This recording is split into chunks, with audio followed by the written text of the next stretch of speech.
Well, I'll just let you start from the beginning with the first thing you said to me. Please start again. So I think we'll say that in the summer of 1984, my Bales bondsman father had an affair with my massage therapist mother. He happened to be older than my grandfather and produced a love child, which is me. Father? Um, um, my mother was 23. My father at the time was 58. Not bad. It's a Florida story. I mean, my grandfather moved everyone down to Florida in an ice cream truck from College Point to get away from the mob, and then got like into some shit down in Florida. I'm sorry. Grandmother had heart failure, and he used the insurance money on a Puerto Rican woman. And my Italian family found out that he squandered away all the money from the insurance, and so they wanted to kill him. He took it Yes, and then gave it to another woman. spent it all and then had 6 kids with her. Six. Uh-huh. Everyone's been to jail. Everyone. Everyone, including my mother. For what? My mom was arrested for distributing horse tranquilizers in the 70s and 80s. Wow, I didn't even know ketamine was around back then. Your mom was a fucking early adopter. Her boyfriend was, and then they raided the house, and she got arrested when she was 19, and she was on early prison release. Grandfather went to jail for wiretapping the police station in Homestead. Okay. What's the worst thing someone in your family has done? I have one uncle doing life in prison right now for raping a kid with disabilities, but it was set up by his girlfriend, who said it, like he didn't do it, but she kind of like made the kid say that it's really fucked up, and then she said that he had sex with an animal, and so he's doing life in prison in North Carolina for an innocent, like, didn't do it. He just had a bad relationship, but it's also a trailer meth story. So I also have one uncle doing 12 years for Operation Ice, which he was doing shake and bake meth in a parking lot in North Carolina. um, What is this, shake and bake? you can make meth in like 10 minutes in a 10 minutes? yeah. Because okay. What are the ingredients of that? I don't know. I don't know how to make meth. I What? mean, I inherently grew up really poor and didn't want to be poor anymore. And so, Like how poor?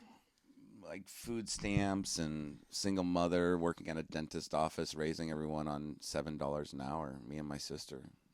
Yeah. I mean, we grew up really poor. So like Christmas, what did you get? She would save up all year to get us like Nike sweatpants for me. And that's what like she would save all year for. So your dad died when? When I was 14, I never met him. I only had a picture of him in You never met him. no. I had a phone book picture. I had a picture of him in a phone book. My mom gave it to me. So like Florida, right? White trash shit, you know? Like, this is your dad. And it was like the Bales bondsman ad. And he was married. And so like I could never see him. And he didn't pay child support, which is another Florida story. Why didn't your mother like sue him or something? I don't know. And you never like sought about. You never tried. I tried. Okay. I went to his Bales bondsman shop. And My mom sent me in there alone. And this guy behind the desk was like, "Your dad will never be here." I think it was him. I don't know if it was him or not. oh, okay. Wait. So you walk into it. You walk into a place and you say, "Hi, I'm the son." I'm a son of Jim Morris. And this guy's like, "You're who?" And I tell him my name, and he was like, "Your dad will never be available." I think it was him, but I left crying. That is okay. How do you have such a sunny disposition still? Because like you're a pretty happy guy. Is it all your pain on the inside, or you worked through it? I don't know if I realize it as pain. It's just a story for me. You know what I mean? Like, I've been through so much at this point where I just know that I'm here now and I'm happy. And everything in the past is just part of the story that I'm living. You know, and it can't be as worse as where I come from. So, What's like the worst memory you have? um, So my mom left a party. She drove drunk to Key West to see her boyfriend Carl, and I was in the back seat of the car. And she caught her boyfriend cheating on her, so she ripped the window open and tried to break into this house, but I was asleep. And I remember waking up to my mom screaming and her boyfriend holding a gun to her head and pointing the gun at the car when I was in it. And then he took my mom inside and proceeded to rape my mom while I was listening to the door. And that's how my sister was born. Oh my god. She kept the baby? Yeah. She really loved him and wanted that to be the thing that connected them together. Okay. His roommate at the time let me sit on the couch and watch Ren and Stimpy while my mom was forcibly pinned down. And I talked to my mom years later about what happened. It's pretty dark. And what does one say to their mother about, like, when do you bring that up? Like Thanksgiving? This is like a casual, hey mom. Christmas at a bar with my sister, because my sister didn't know the story. And my mom was letting everything out. She gets drunk, so she's like, your middle name comes from my black boyfriend that I had when I was growing up, and your grandfather didn't like him, told him that I would have to leave him after him. So my Okay. yeah, So she named it after a guy she wanted to have sex with. she did have sex. She Sorry, had like did have sex with. Cool. yeah. Cool. And so that story's coming out. We're in a bourbon bar in New York, and I was like, "Oh, you should tell Gina about how she was born." Because she always like had a rosy disposition about her father, and I was like, she needs to know it's time. Yeah, So you had to see this guy yeah, forever? forever. You had to see the man that pinned your mother down and raped her while you were listening Yeah, forever. forever. Okay. How do you not want to kill him? This is life. These are just stories, you know. Oh, okay. You're asking questions. I'm just not taking them like. Wow, I just can't imagine. I just can't imagine having to see someone again. There was not. I didn't physically. I didn't see it. You know what I mean? I had my mom verbally tell me what happened afterwards. You know. That's just as bad. Yeah, yeah, That they have your imagination. yeah. Okay. Have you been to therapy? Yeah.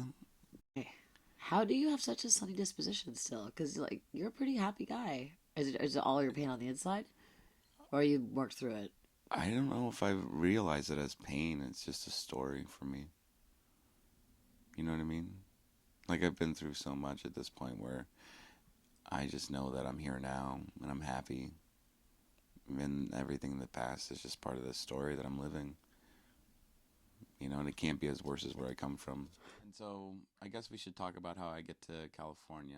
Sure. So I started dressing mannequins because I was walking through the mall and this gay guy was like, "Hey, you're cute." And I was like, "What do you do?" Did He's you have like, spiky hair? "I did have. I had a mohawk." Yeah. Yeah. Yeah, I can see it. You know. Uh-huh. And so I started dressing mannequins, and then I went to. I just went down that road, you know. And then I had a full scholarship to FSU to do film, and I decided to go to Beverly Hills to dress mannequins. So I left the day after high school. And so I was dressing mannequins. I moved into a hostel. So I live in a hostel in Hollywood. To a place called Mickey's to do amateur night. Amateur what? Stripping. Why? Because I stripped in high school, and I figured that would be like You stripped at gay clubs? Well, I did bachelorette parties. I did gay clubs. I used to be on the weightlifting team. I used to be a lot more better, like way better shape. Yeah, but you were still 16. Well, I was 17. Okay. All right. There was a bar called Triangles where I grew up, and so I'd go and I'd strip. And You'd strip to what? At that time, it was the Madonna Ray of Light album.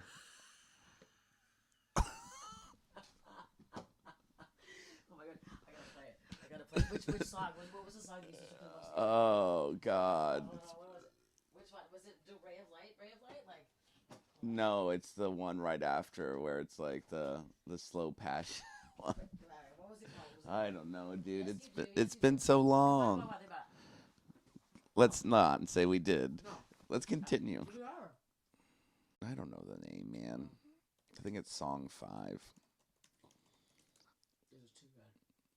This is too good. Candy Fever Girl? This one? Is it that? Yeah. This is the one you would strip to? I strip to a lot of them.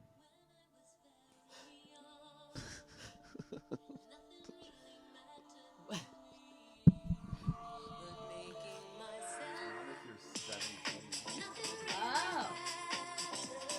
So okay, at this point, what part of your clothes would come off? What? Oh, Were they rip away clothes or zippers? Or like, what would you wear? What would you wear? I would wear Chuck Taylors with high top socks and like whitey tighties, and I was your like athletic twink. You were a twink? At that point, I was 150 pounds, shredded. Shredded. And I met this guy who was like, "Let's go to Cher's house," and I was like, "Okay." And this guy took us to an undercover sting operation, and I got arrested for crystal meth. My first week in LA. What are you talking about? That's my first week in LA. Anyways, I had to call my mom from the Twin Towers in Los Angeles to tell her that I had been arrested. Okay, sorry. The guy tells you you're gonna go to Cher's house, and then he plants drugs on you, and then No. We get really fucked up. We drink a lot, and then we go to a Del Taco. There's a motel across the street on Santa Monica Boulevard, and we pick up meth from a roller skating transvestite. Oh, so you did have meth. Well, yeah. Sorry, okay. So But it was an undercover operation, so like people would go there, and the cops were waiting. It was like a sting. But like, were you doing meth a lot? No, I didn't do any meth. This is your first meth? You go to jail? Yes. So, anyways, they take away my responsibilities at Saks because I got arrested. No. And it's my first week there, and so I meet these guys who do mortgages, and I started doing mortgages with them. But they didn't care about your meth pass? It was 2004, and that's when the mortgage crisis was just beginning. Okay. And if you're letting me read FICO scores, credit scores, and pull bank statements at fucking 18 years old, I don't think they're going to give out my meth pass. So I found out that I was really good at talking people that are in bad situations to sign loans to get them out of debt. To get them out of debt or put them in a subprime mortgage? To put them in a subprime mortgage. But You did that shit? You convinced people who couldn't pay for it to get an underwater fucking loan? They're already underwater. So you just refinanced their house? Exactly. And then you guys took a percentage of the fucking, the interest or something? Yeah, in the back. And then they would probably lose their home eventually because they can't keep up. And what was Well, they were going to lose their home anyways, right? We would go to people that were already like 3 to 4 months past due, and they would give me a list of all the reports. So I'd get a list when I came in the morning. I had an assistant. I was 18, and basically I would work with this assistant she would like have them on roto speed dial for me, and so I would get fresh leads in the morning from 8 a.m. to 8 p.m. Leads come from the bank of who's behind? From everywhere, Washington Mutual, Countrywide, and then... Did they get a cut when you refinanced? Yeah. Get the fuck out Everyone got a cut. In the front, the back, the side, like everywhere. So on an average deal in California at the time, we were making like $30,000 a home, and I was doing 20 to 30 as a group. Pretty good. And then I did it for 6 months, and I freaked out. I read through the fine print. It was also weird. We were like doing fake signatures on stuff. It was sketch. And so I moved to Argentina on a one-way flight. Of course. Yeah. Okay. I had some money. Yeah, it sounds like it. Yeah. Okay. And so I go to Argentina at the end of 19. And then I hitchhike through Bolivia on the back of produce buses until my money runs out. Oh, you must be there for a while. Yeah.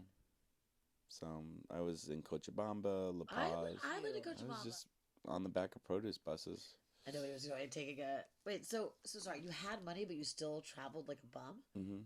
Just on purpose? Like on I've always been like that.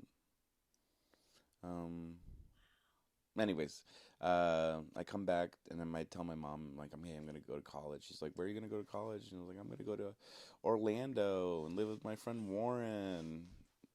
And Warren is now the director of Nsfw. So just to give you like Oh, okay, vibes, okay, okay, okay. Warren has always been connected to a scene.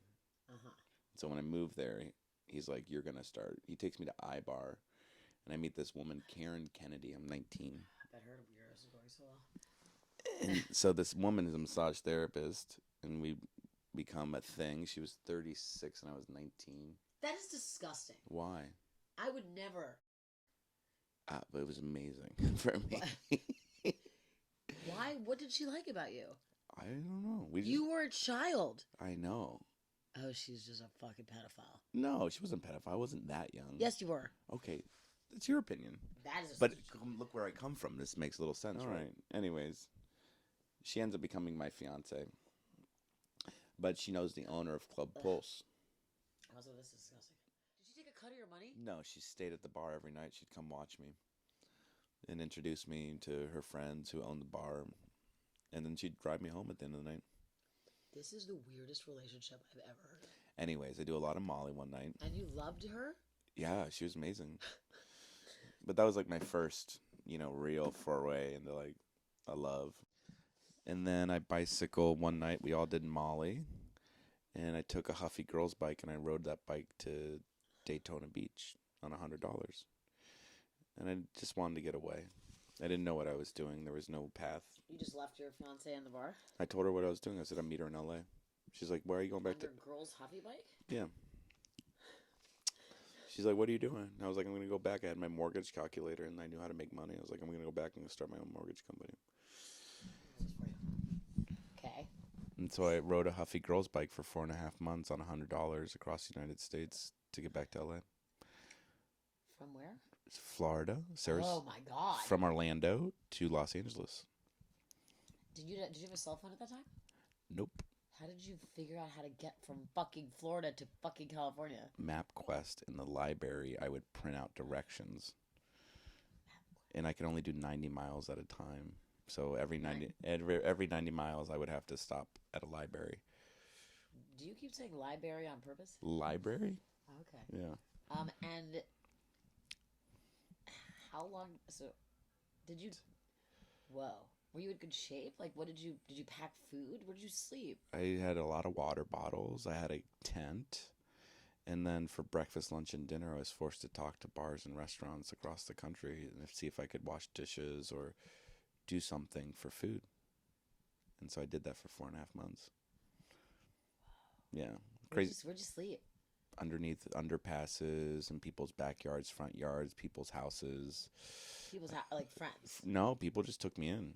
Truck stops, underneath cars. Underneath cars? Like that were parked when it was raining. Did you have a pillow? I did not have a pillow. What?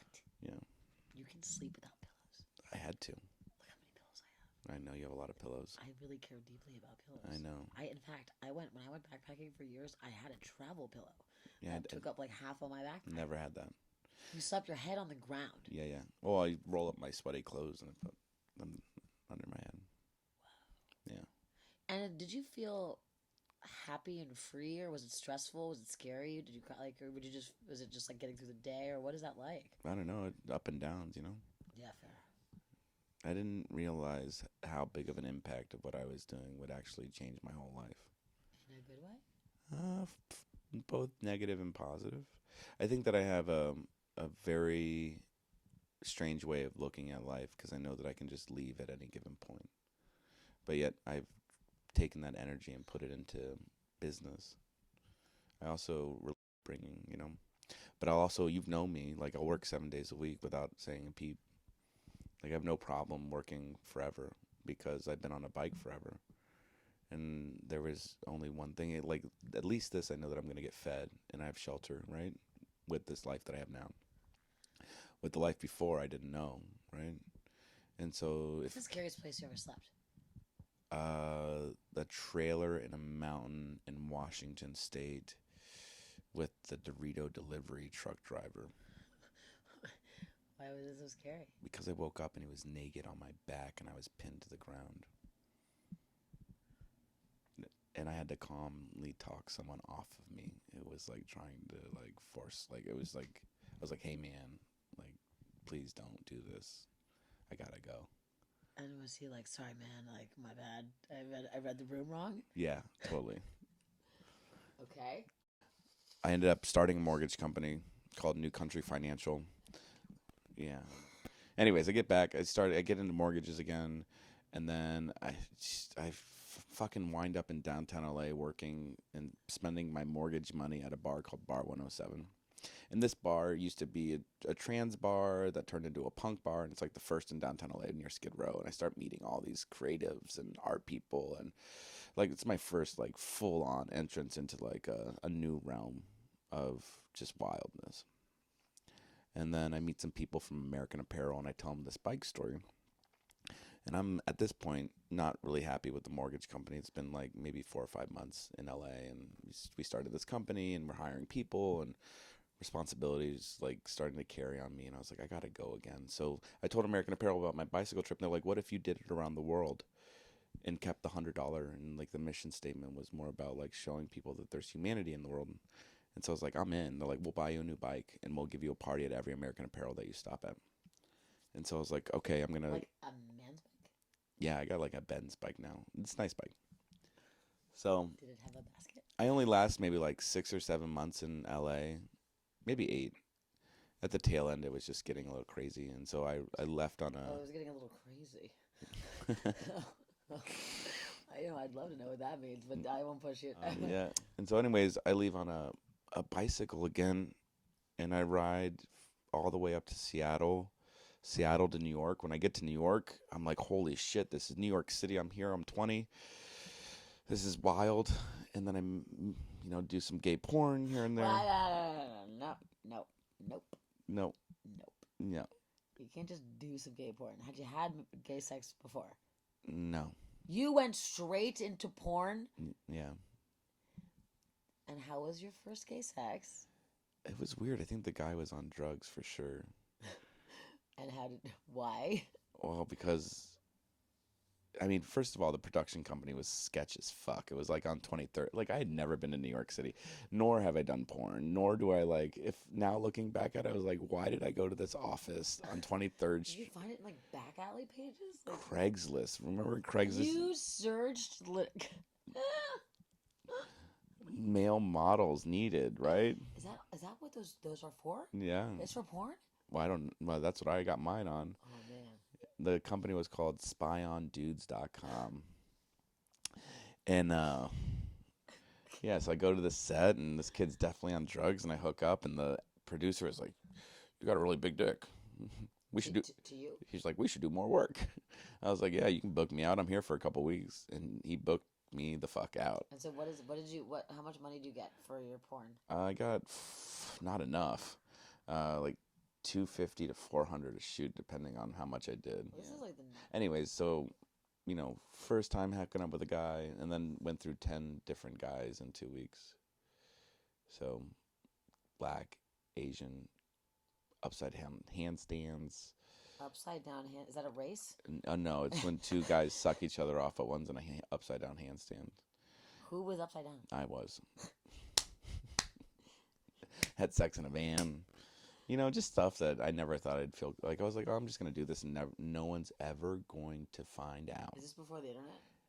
Or like, no, it was in the middle of it, like, yeah, bigger. Yeah. MySpace had just started. Oh, top 8. Yeah. Anyways, I'm drinking at the original Duff's in the waterfront because I met some people from Australia. They're like, hey, do you know a metal bar? And I was like, I heard of one. We went to Duff's. And when I was there was a casting director for Big Brother. And so I did an interview outside with the guy with the big clunky camera. And what did you look like at this time? I had a pink mohawk. Oh my god. Yeah. What were your clothes like? All American Apparel clothes, tight pink pants. Every time I had stopped at American Apparel, like Were they your sponsor? Yeah, they were my sponsor. I need to see a photo immediately. How old were you? 21? 20. What Big Brother was this? I'll find this out. Season 9. See, everyone's going to know who it is because I said this. Oh, Well, I can delete it. No, I don't care. All right, yo. Oh my god, I can't wait to see you. And so Let me see it.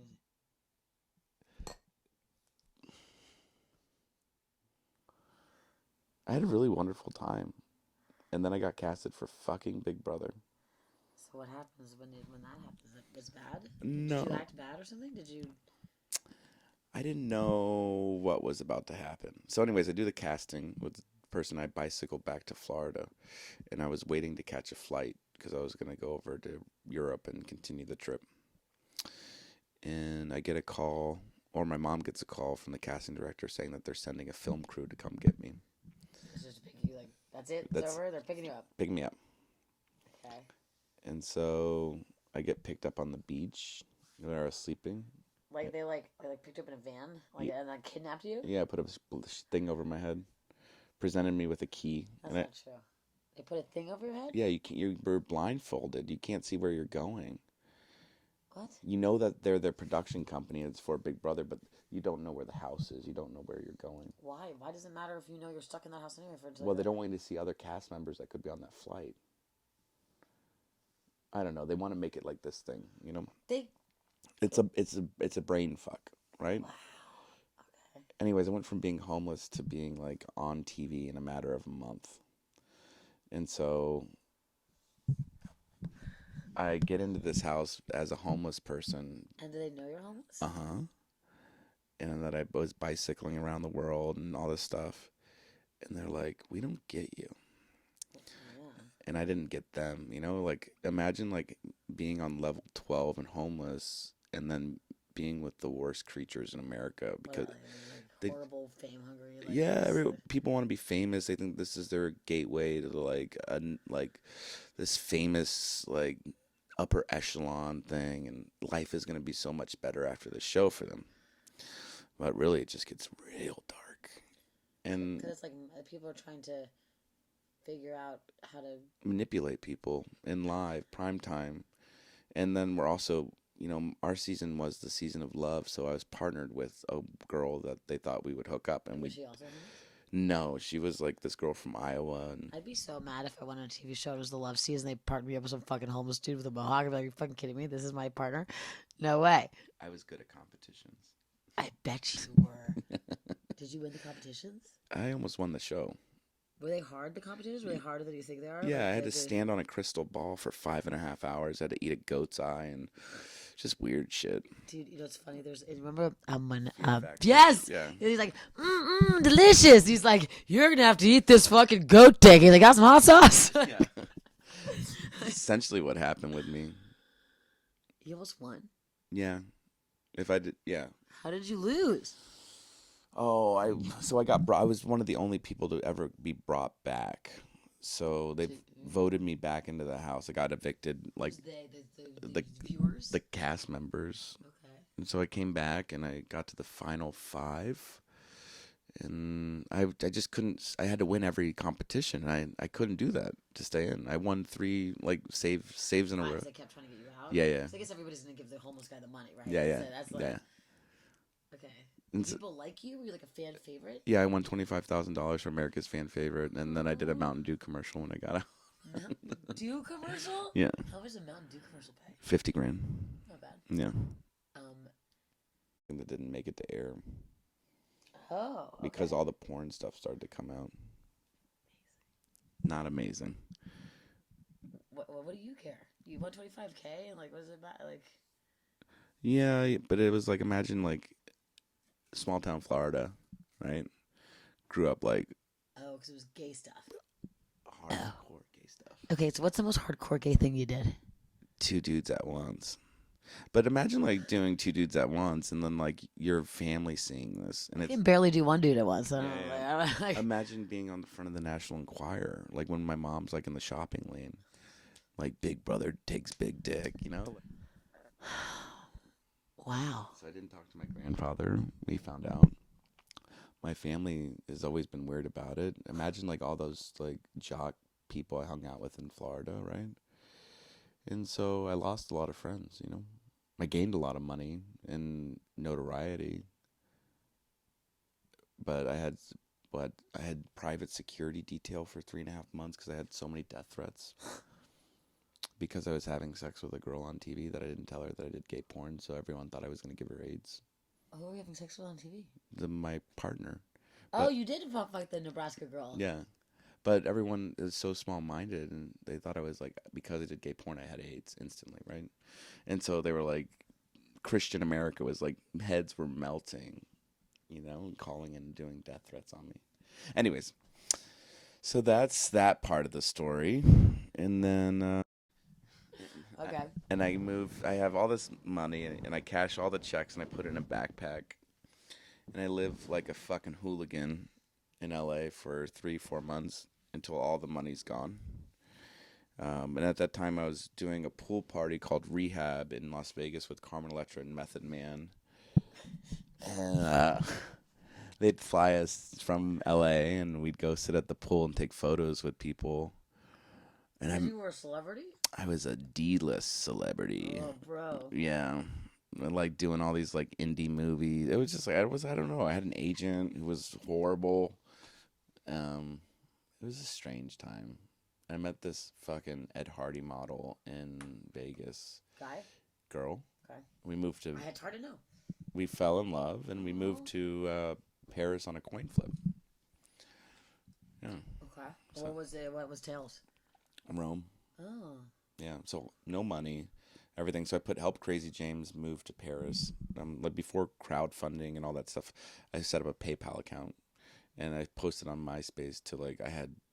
I don't know, 180,000 people on there, right? I was like, help me move to Paris, and this is my vlog. And I woke up and I had $10,000. So I was like, I guess we're moving to Paris. And so we moved to Paris, and the money slowly bled out. And yeah, I kind of watched a not perfect. It was like a fun love relationship turn really dark. And Well, I love when you say dark. Because, what, because, like, you saying something is dark is really interesting. Like, what could it be? Like, what? So we go out there and we get set up, and then the money starts to run out. We don't have visas, right? We didn't think this through. 2 Americans, no visas, can't work. She's gorgeous. She's like, well, I could. So she's Casual prostitution? Mm-hmm. And so casual prostitution turns into Heroin? No, she has like a couple clients, and no, we get to Paris, and then like the relationship starts to dissolve, and I don't know how to cope but drink. That's all that I've done my whole life is coping through drinking. And so that has made some things not reasonable. Reasonable? Yeah. Did you beat the shit out of her? I just didn't know how to communicate love or have enough money to financially.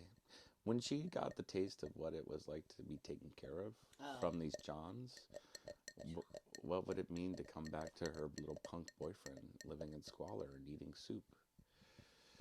And I was a tour guide. And so I got a job as a tour guide, and I remember telling her, I was like, hey, I'm finally making money. You can stop, like, doing this. She was like, I like it. She's like, I'm good. Yeah. And then she ended up leaving me and moving in with one of her Johns. Yeah, of course. And so I was distraught and heartbroken. I ended up bicycling again. I rode a bike from Paris to follow the Camino de Santiago to Portugal, and then from Portugal went down to Lisboa and started bartending in Cascais. When I get to Cascais, I meet Peter and Ingrid that have a tall ship. It's a ship that was in Pirates of the Caribbean from the 1800s, like a Christopher Columbus ship, like the giant masts that are in this. Anyways. They just have a giant sail for fucking 18th century sailboat? Well, in Portugal, that's like a big port for people to go sailing into Tenerife and Madeira and stuff like that. And then they go across the Atlantic. And so I went from, having a shitty relationship in Paris to bicycling down to Portugal and then hitchhiking on yachts through the Canary Islands and then going into Senegal and on a bicycle and getting stranded and having to call a fan of the show to bail me out during Christmas time because You out of what? I was stuck on the border because I didn't have any money. They weren't going to let me into the next country. You didn't... I didn't plan anything. I had $100. You always have $100. It's a weird, like, you're like, oh, that'll be enough. Yeah. Got this. Well, yeah. That'll last me a year. Yeah. Okay. She bails me out. I moved back home to Florida. This is now. Did you fly or you biked back to Florida? I flew. Okay. I had to sell my bike for 300 euros, and it was shitty. It was really sad. I think I've never thought about suicide, but I thought like maybe, when you take on like a big project and it ends, and you're like really depressed. It was just like I didn't know what I was gonna do. I don't have a college degree. At this point, I'm 24, 23, and I'm about to go fly back home to Florida to do what? I'm gonna have like that redneck Florida existence again, and that was hard for me. You tasted the limelight. A little bit. You'd met Carmen Electra. I did, and I had sex with an Ed Hardy model. Anyway, so I go back home and I live in the Florida The fact room. that you say that I had sex with Ed Hardy model, that's a good thing, is the most Florida shit about you. That is like, and I had sex with Ed Hardy model. I'm like, oh, good for you. Like, is that a good thing? No. So I go back to Florida, distraught. I had to cut off my mohawk, and I got a job To get a job? at Outback Steakhouse. Oh my God, amazing. So here is this reality person at Outback. Blow Monotony anymore? Oh, yeah, I had to do it in the accent. They really... Oh, wait, there's an accent Yeah, involved? yeah. Really? Anyways, so I work at Outback, and then I work the morning shift in storage at Pier 1, stocking. And so I did that for 3 months, and I found that there was a transfer clause at both those locations. And so I transferred with both jobs to New York City. Wow. Yeah. Okay. And then lived here. I moved here when 23, 24. Yeah. And my New York story, you've kind of heard a little bit, but I mean, it's been a roller coaster. So you've been with this last person for 10 years? Oh, yeah. Wow. Almost. My whole New York life has been with this person almost. Did you ever think you wouldn't love her anymore? What's up? Did you ever think you would ever not love her? Or did you think it was like this was it? No, I felt like there was moments where it's like, when someone wants to like be in a relationship and be married, I think I probably should have been stronger and said I didn't want to be than that. But instead I was a little bit on the softer side and kind of went through with it because I felt like it was what was necessary. To do what? To have acquire land? No, to be get some cattle? To be normalized. Oh, did it work? No. Yeah. Not normal. Yeah. But that's like the gist of the story, the bulk of it, There's a lot more in there. Oh, I bet, yeah. And I was wondering, I'm like, why does he like me? I don't know why he liked me. Because we are the same. Yeah. I've just never been homeless. But I've been close. I've never, well, to be fair, I've not been close because I come from money. But, like, I mean, I've gotten about as close by choice almost to, like, being that way as I could with having the family that I have. You know what I mean? Like, there's not a chance. I mean, I wrote that. But I thought it was, but it was a choice. That's the difference. It was a choice. Mine was choice, too. Yeah, that's fair. That's even crazier. Yeah. But, I mean, I guess, like, it was crazy, like, to think from 18 to 23, those years have completely impacted who I am now. And that story continues to come up. And I feel like I need to just keep wanting up the story of the past. So that's why I have a company now, and that's why I'm launching another company, and it's driving me to like be like crazy in business now, and I'm able to take on more risk because I've already taken on a lot of risk. Now these risks are a little bit more educated, I think. So. Yeah, and you got to understand that I'm like now dealing with distributors all over the country, if not the world, and I'm having these meetings, and I'm very easy to search, And they're having to do business with me because... Say your name.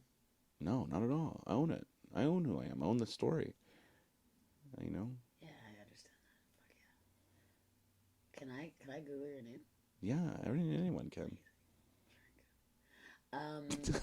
Very good. And the story... Have you ever jerked off to your own porn? No, not at all. Have you ever had sex watching your own porn? Yes. Interesting. Yeah, that was... Because your partner wanted to, or you wanted to?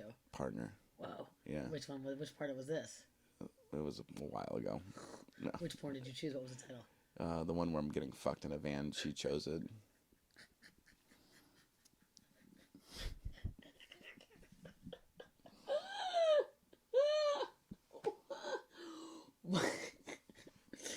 You know, when your partner chooses and you have like a lot of porn to choose from, and like you were kind of on the top in some and you have some power in others, what does it make you think about your partner when she's supposed to watch you get butt fucked in a van? I'm assuming it's some kind of rapey thing, or it's just a van? It's a van. Or just a van. It's just a setting. Okay, so it wasn't like you were pulled into a van. No. Okay. Why did she choose that one? Did you ask her? Like, what was the... I'm going to assume it was the cocaine.